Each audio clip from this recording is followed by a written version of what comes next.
They mocked us.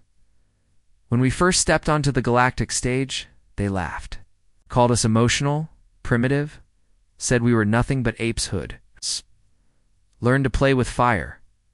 We warned them. We told them we wouldn't be pushed around, that we came.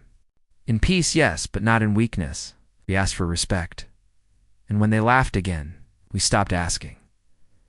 This is the story of what happened when the galaxy underestimated humanity one time too many, and found out far too late that the quietest voice can carry the deadliest promise. So, if stories like this pull you in, if you enjoy the kind of sci-fi that reminds us what it really means to be human, sob to the channel now. Please sit back, get comfortable, because once this story begins, you won't want to miss a word. We were the newcomers, the last ones in the room, the youngest species to cross the stars and find our way into the great halls of the Galactic Council. When we arrived, the others were already their species, older than our written history, with fleets that could darken the skies, in memories that stretched back farther than our oldest ruins. They didn't know what to do with us. Some greeted us politely. Others ignored us entirely. A few smiled with cold eyes and asked questions designed to measure what kind of threat we might one day become. But most of all, they laughed. Not always out loud, not always to our faces, but we heard it in the way. They called us terrestrials like it was a curse, the way they rolled their eyes when we got emotional in council debates. In the way they said things like, "How quaint," every time we talked about family or loyalty or courage, too. Them, we were children in a room of ancient minds. Loud, messy, too quick to speak, too slow to think. We burned bright and short. They didn't understand how we'd even made it this far, but we had. We had clawed our way up. Through war, through famine, through mistakes no sane species would ever repeat. We had nearly destroyed ourselves a dozen times before we even touched the stars. But we survived. And not just survived, we thrived. And we remembered every scar, every lesson, every story of pain and progress. It was all written into who we were, but still, they didn't take us seriously. We warned them, not with threats, not with weapons. Just with truth. We told them we had limits, lines we didn't want crossed. We told them we came with open hands, but not with bent knees, that we wanted peace, but not at the cost of our dignity. Some heard us, most didn't. They looked at our smaller fleets, our fledgling colonies, our strange way of doing things, and they thought we were bluffing, that we were too soft, too sentimental, that we didn't understand how the galaxy really worked. They were wrong, because what they saw as weakness was just humanity with its teeth hidden. We sat in their chambers, we followed their customs, we learned their laws, and we adapted. That's what humans do. We learn fast, especially when the stakes are high. But with every snide comment, every ignored proposal, every joke made behind closed doors about the primitive apes from Sol, we remembered. It wasn't anger. Not at first, it was clarity. Clarity that no matter how advanced a species claimed to be, cruelty and arrogance still found their way in. The tipping point didn't come with war. Not yet. It came with a laugh, a sharp, mocking laugh broadcast across the galaxy, when a human ambassador stood to speak about the need for mutual respect. The speaker from the Varnok coalition, an insectoid race with too many legs and too little tactine, interrupted him with a chuckle. "Let the child finish," he said, his voice chittering through the chamber. "Perhaps he'll entertain us with another story about honor or heart." And the chamber laughed with him, that moment flickering across every human. Screened from Earth to the outer colony sparked something we hadn't felt in generations. Not rage, not revenge, just a decision. A quiet, still moment when an entire species leaned back and said, "Enough." We'd warned them. We'd asked. We'd waited. Now, we were done waiting, and while the laughter still echoed through their halls, humanity began to do what it does best. We prepared, we planned, and we moved in silence. Because when humans get quiet, when we stop arguing, when we stop shouting, that's when you should start listening. They thought it was just another moment, just another jab at the humans who always seem too proud for their own good. Another laugh at our expense, The kind of laugh that fades in a minute and is forgotten by dinner. But it wasn't. Not to us. On Earth, the moment played on every screen. Still image of Ambassador Dallin of the Varnock Coalition mid-chuckle. Eyes narrowed, mandibles twitching in amusement. His words were short. His tone was smug. His meaning unmistakable. Let the child finish. That wasn't just an insult to a single ambassador. That was a statement about all of us. That humanity was still a child. Unworthy, harmless, powerless, and the room those cold. High towers of so-called wisdom and aged had laughed with him. They forgot that humans don't always fight with fists or guns. Sometimes we fight with memory, and this we would remember. The ambassador returned to Earth in silence. No interviews, no statements. The President of the United Earth government made no formal complaint. The diplomats said nothing. And when the next council meeting was held, the human seat was empty. That's when the second mistake happened. A small human research station orbiting Varellon Fora. Neutral zone was accidentally targeted in a military training exercise by one of the Varnick's patrol fleets. The blast didn't destroy the station, but it disabled communications and left 6 humans injured. The official explanation? A misfire, a targeting glitch. There was no apology, no investigation, and once again, Galaxy laughed. Memes appeared on galactic nets, mocking human technology. Songs were written on entertainment channels, bad parodies painting humans as fragile. Overdramatic newcomers who took themselves too seriously. The Varnock said nothing directly. They didn't need to. Their silence was worse, because everyone knew what it meant. The incident wasn't random. It was a message. And that's when Earth responded. Not with fire, not with fury. With silence, we pulled back our diplomats, closed our embassies, recalled every ambassador, every aide, every observer stationed beyond Sol. Human ships stopped answering non-essential pings. Our news channels went quiet. Our public net feeds slowed to a trickle. We went dark, and that's when the galaxy should have been afraid, but they weren't. They thought we were sulking, pouting, retreating with our tails. Tucked like some scolded pet species, they didn't understand what silence meant to humans. Because when we go silent, it's never about fear, it's about focus. It's what we do before we act. Not in chaos, not in panic, but with purpose. Because humans, when truly pushed, don't lash out blindly. We calculate, and once that calculation is complete, once we know exactly what must be done, we move. Not out of hatred, out of certainty. Third mistake came days later. The Varnock released a holovid titled Earth's Last Stand. It was a crude animated satire joke about humanity trying to invade the council chamber with protest signs and baby bottles. It ended with Earth's representatives being escorted out by laughing security bots, complete with a nursery tune playing in the background.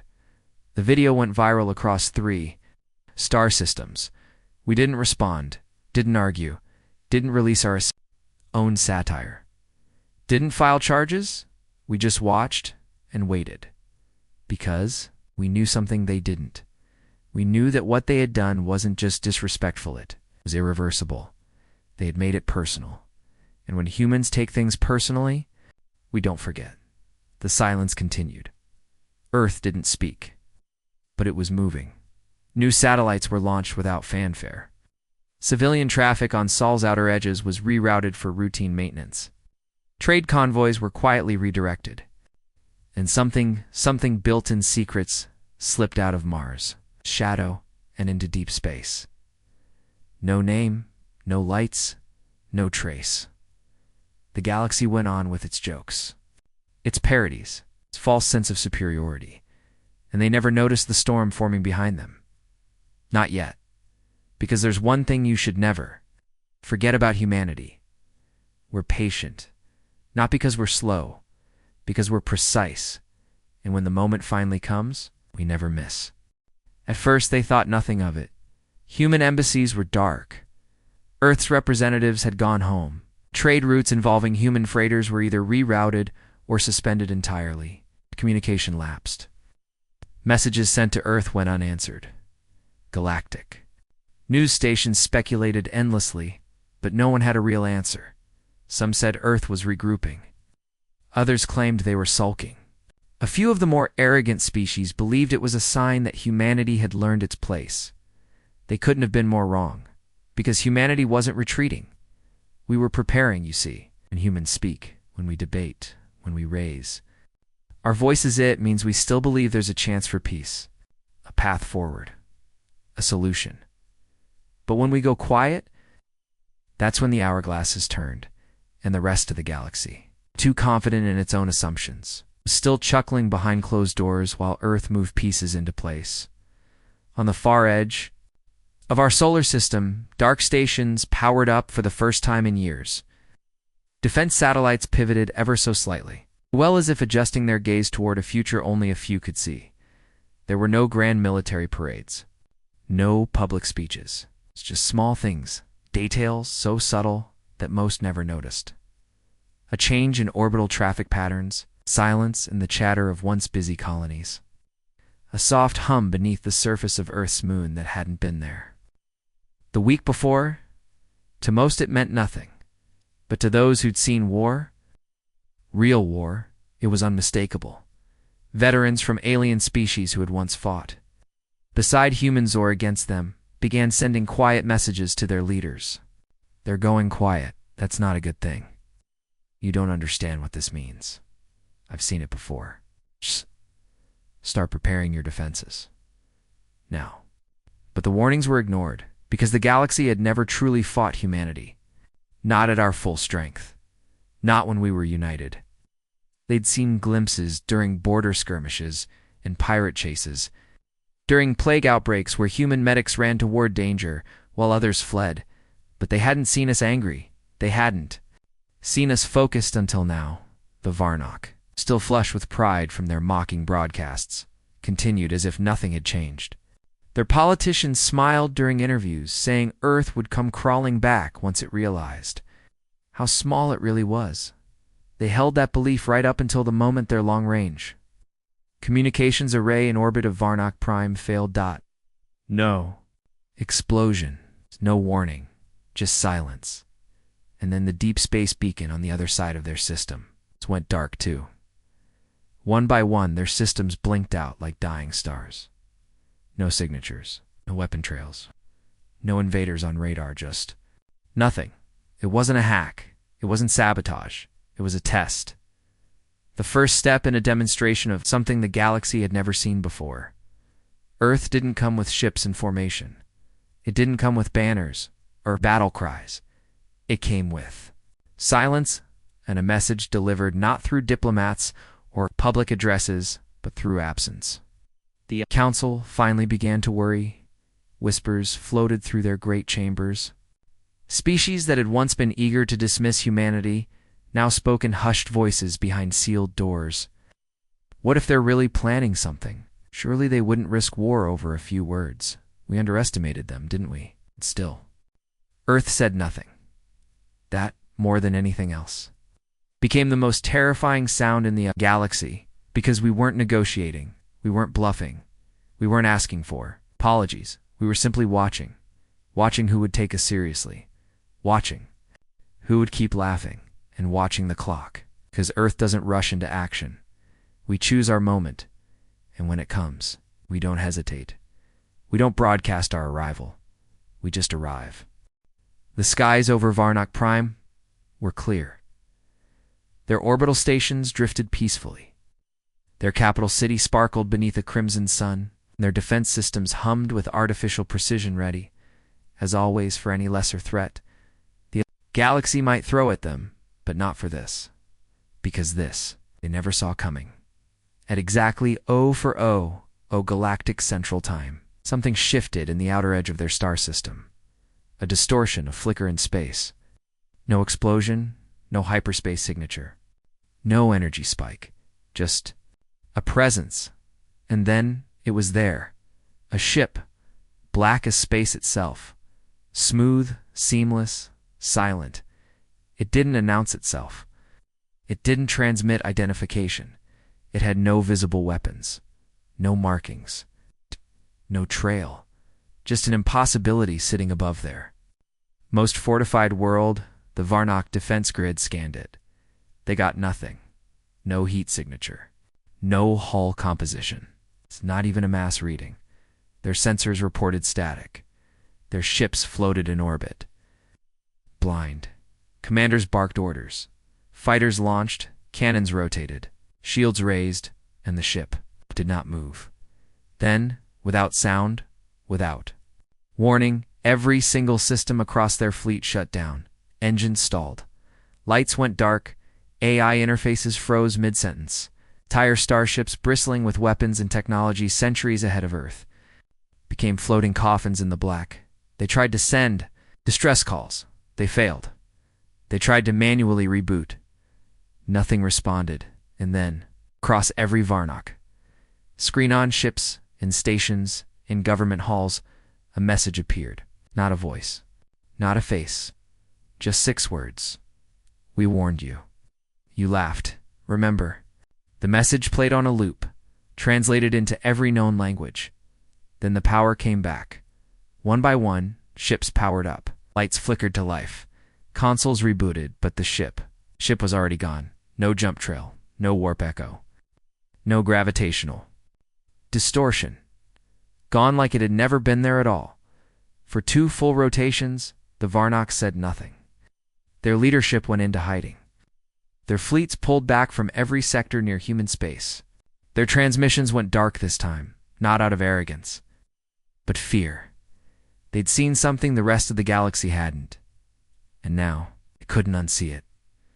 The footage spread fast, leaked across diplomatic channels, private nets, black markets. Most thought it was fake, a human bluff, some clever piece of psychological warfare, but others weren't so sure. The Kralik Confederacy. Longtime skeptics of humanity quietly moved their outer colonies out of disputed zones near Sol. The Bennu Syndicate halted a joint operation that would have placed spies in human communications networks. Even the ever-neutral Tyran Circle sent a gift to Earth, a small sphere of glowing crystal and a single word carved into its base. Understood. But Earth didn't reply. We didn't have to, because the message wasn't meant for one species. It was for everyone, a reminder that respect doesn't always come from strength. Sometimes it comes from restraint, and what they had seen. That was restraint. Because the ship didn't fire, didn't destroy, didn't retaliate.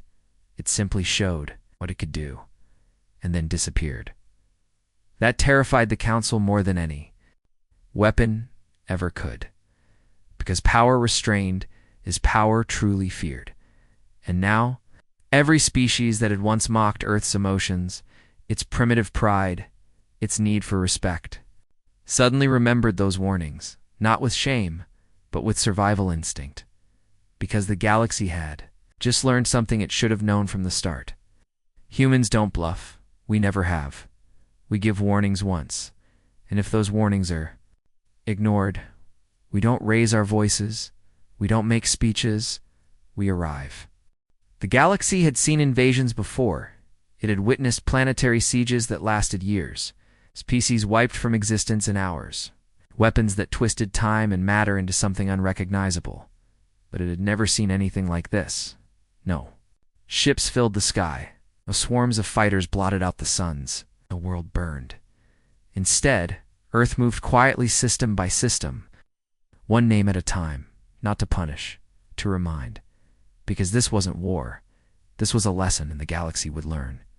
The Varnock, of course, were the first. After the appearance of the nameless ship, they pulled their entire fleet into hiding. Their government leaders went silent. Their propaganda broadcasts vanished. Then their economy collapsed almost overnight. Not because Earth bombed their trade. Hubs disrupted their supply chains. Because every human trader, hauler, technician, and miner disappeared. Pulled back. Gone. And with them, the flow of rare minerals. The stabilization bots built by joint Earth-Varnock companies. The agricultural A is tuned specifically to Varnock. Soil by human engineers, they'd mocked us for being too emotional. Now they were begging us to come back. Earth didn't answer, and while the Varnock fell into disarray, the rest of the galaxy watched. In growing discomfort, but it didn't stop there, the Rishari Enclave, who had laughed the loudest during Earth's council. Humiliation woke one morning to find their navigation arrays failing across 3 core trade routes. No sabotage, no attack, just rerouting human-built jump gates suddenly refusing Rishari signatures. Entire lanes of commerce forced to detour through weeks of dangerous, unmapped systems. The Rishari demanded answers. They received none, but what they did receive was a quiet message through diplomatic backchannels. You laughed too, the Brel hack. Pirates, who had been quietly targeting human colonies near the fringe, found their hideouts raided. Not bombed, not attacked. Cleared. With surgical precision, strike teams arrived, bypassed every defense, and erased them. No one saw the teams coming. No one saw them leave. No broadcasts. No threats, just black marks. Where bases used to be, the pirates didn't retaliate. They ran, and they didn't look back, across the stars.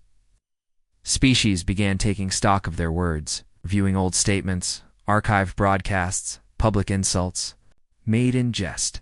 They started issuing public clarifications of their positions, quiet apologies. Some even sent gifts, an offering of peace, show of goodwill, anything that might let Earth know.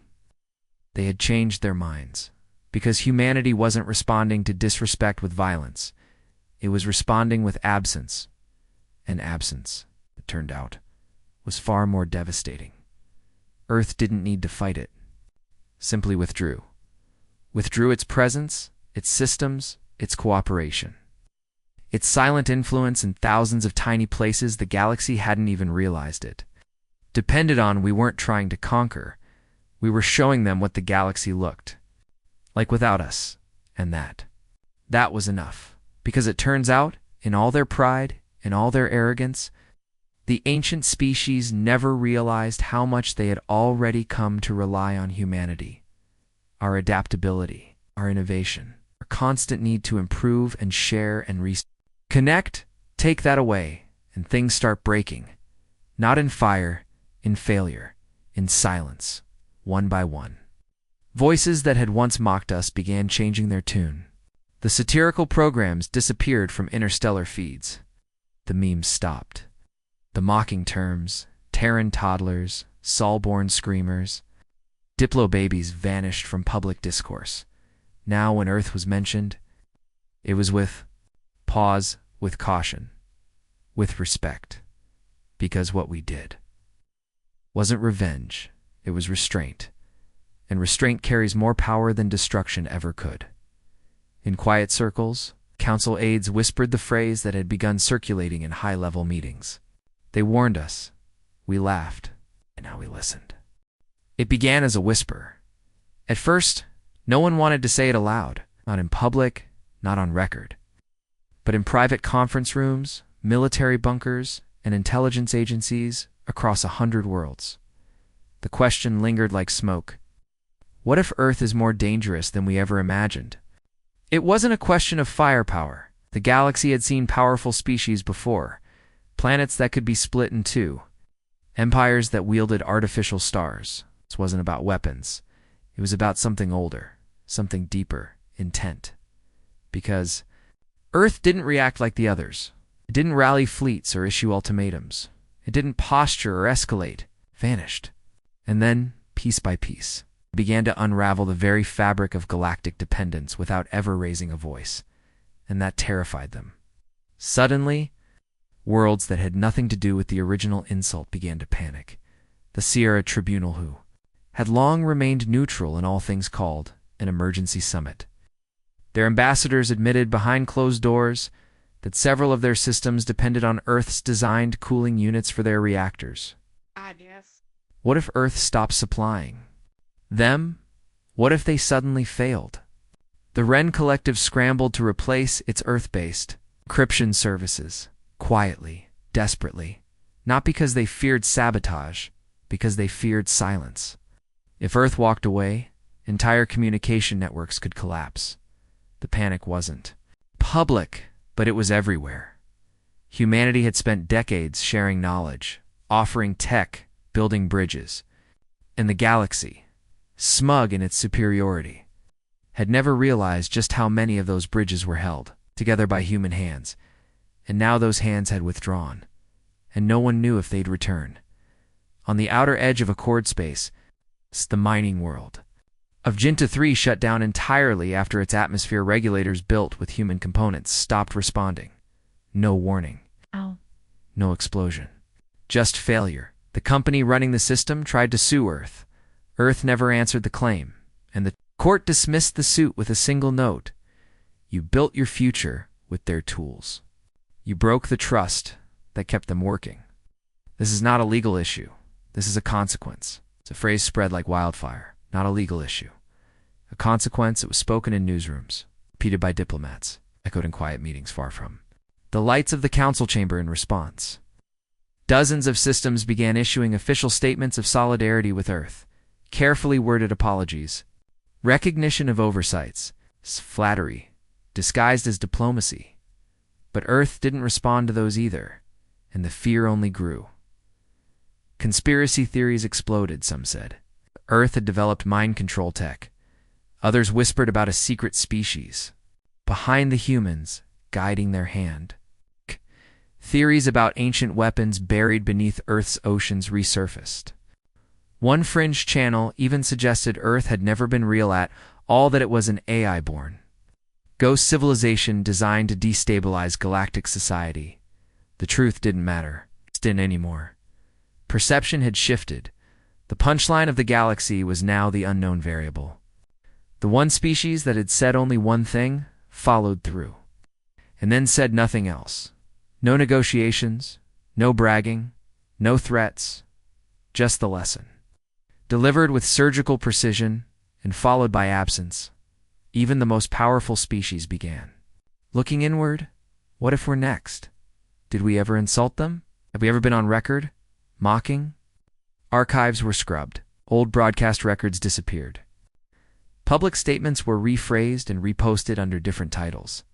Entire governments began reshaping their foreign policy, not toward appeasement, but toward caution, because Earth had become something rare, unpredictable, and in the galactic game of politics, unpredictability was the most dangerous trait of all. On a distant moon, a respected Sothary elder, aged nearly 300 Earth years, held a gathering for her people. She had lived through the Koran uprisings, the fall of the Eight Suns, and the collapse of the Ark Alliance. But that day, she told her people a new kind of story. Not of war, not of empires, but of a young species with sharp memory, quiet hands, and a warning that only needed to be spoken once. You mocked them, she said, her voice steady, and they did not shout. You hurt them, and they did not rage, simply reminded you of who they are. No one in that gathering laughed, because somewhere deep inside, they understood what the rest of the galaxy was beginning to fear. Humanity didn't need to raise its voice to be heard. Not anymore. The council chamber had never been this quiet, once a place of constant debate, arrogance, and ceremony. It now felt like a library after hours, empty of sound, full of ghosts. Every delegate sat a little straighter. Every word was chosen more carefully. Jokes were held back. Smirks were gone, because Earth was coming, not marching, not storming, just attending. The human seat, which had sat empty for over a cycle, was being prepared once again. No fanfare, no grand return. The humans had accepted the council's invitation to rejoin, but only under one condition. They would speak once, no questions, no interruptions, just one address, and then they would decide whether they wished to remain. It was a simple request, but to the council, it felt like a trial. Delegates from every major system sat in silence as the doors opened. 3 humans entered, not soldiers, not diplomats clad in ceremonial robes, just 3 individuals. 1 woman, 1 man, and an older gentleman with silver hair and eyes that had clearly seen too much. They took their seats without a word. The chair of the council, a once-proud voice who had openly mocked humanity in earlier days, stood and bowed his head. The floor recognizes Earth. The chamber held its breath. The older human stood slowly. He didn't activate a holodisplay, didn't call up visuals, simply looked around the room and spoke. His voice was calm, measured, almost too soft for the hall, but no one dared interrupt. We are not here to seek revenge. We are not here to gloat. We remember who laughed. More importantly, we remember why we came in the first place. He paused. We came here for peace, for connection, to learn, to share what we had. But peace cannot exist where respect does not. Silence. When you laughed, you taught us how you see us. When you attacked our station, you taught us how far you'd go. And when we withdrew, you learned finally how much of your world already rested on our quiet efforts. He didn't raise his voice. We do not seek to lead this galaxy. Do not wish to rule. We only ask that when we speak, you listen, that when we offer, you accept or decline with dignity, and that when we warn, you do not laugh. He looked around the chamber, and in that moment, every delegate felt the weight of centuries in his gaze. Because we will only say it once. He sat down, and that was it. No applause, no questions. The chair rose, cleared his throat, and quietly thanked the representative. Later that day, the council voted unanimously to renew Earth's position not as a junior partner, not as a tolerated outsider, but as a full, equal member. Behind closed doors, species once bitter rivals began forming new alliances, all with one unspoken goal: keep Earth close, not out of fear. Not exactly, but because fear had turned into something else. Respect, the kind earned not through war, but through silence. The galaxy didn't shift overnight, but it began. Public. Broadcasts once filled with ridicule slowly gave way to documentaries. On Earth history, alien universities introduced human studies as formal fields of research. Human philosophers were quoted on foreign social feeds, not because Earth demanded it, but because the galaxy had learned. And in the vast quiet of space, among species that measured time and millennia, they would not forget. They listen now, not because they fear us, not in the way civilizations fear death or fire or the collapse of stars. No, their fear has changed into something quieter, something older, something deeper. They listen because they remember. They remember. What happens when humanity stops talking, when we stop explaining, when we stop reaching out? Because we're not like the others. We don't conquer for pride. We don't dominate for sport. We don't seek glory in the ruin of others. We build. We connect, we endure. But if you mock us, if you insult our history, our people, our place among the stars, especially after we've asked for peace, we won't meet you with rage. We'll meet you with silence. And when we do, you'll realize too late that silence is not the absence of sound, it's the presence of decision. That's what the galaxy learned. Not from war, not from battles, from a simple, cold withdrawal of presence. A turning away, that's all it took. The whispers still echo across the stars. We warned them, but they laughed at humanity. And that laugh became the moment everything changed. Now they watch our actions more closely. They listen when we speak. When a human representative stands, there's no eye-rolling, no interruptions, just quiet. Because we don't speak often, but when we do, we mean every word. Some species have made our story part of their cultural teachings. Children are taught the phrase, almost like a proverb. When a human warns Yulisan the first time, it isn't written into law. It doesn't need to be. It's understood. Because one act of disrespect costs the galaxy something it can never get back, the illusion that humanity could be. Dismissed not because we demanded attention, but because we acted when it mattered most. Not with destruction, but with presence. Measured, calculated, final. Now, when Earth sends a delegation, they're greeted first. Humans offer trade, the terms are fair. When humans say this is our boundary, no.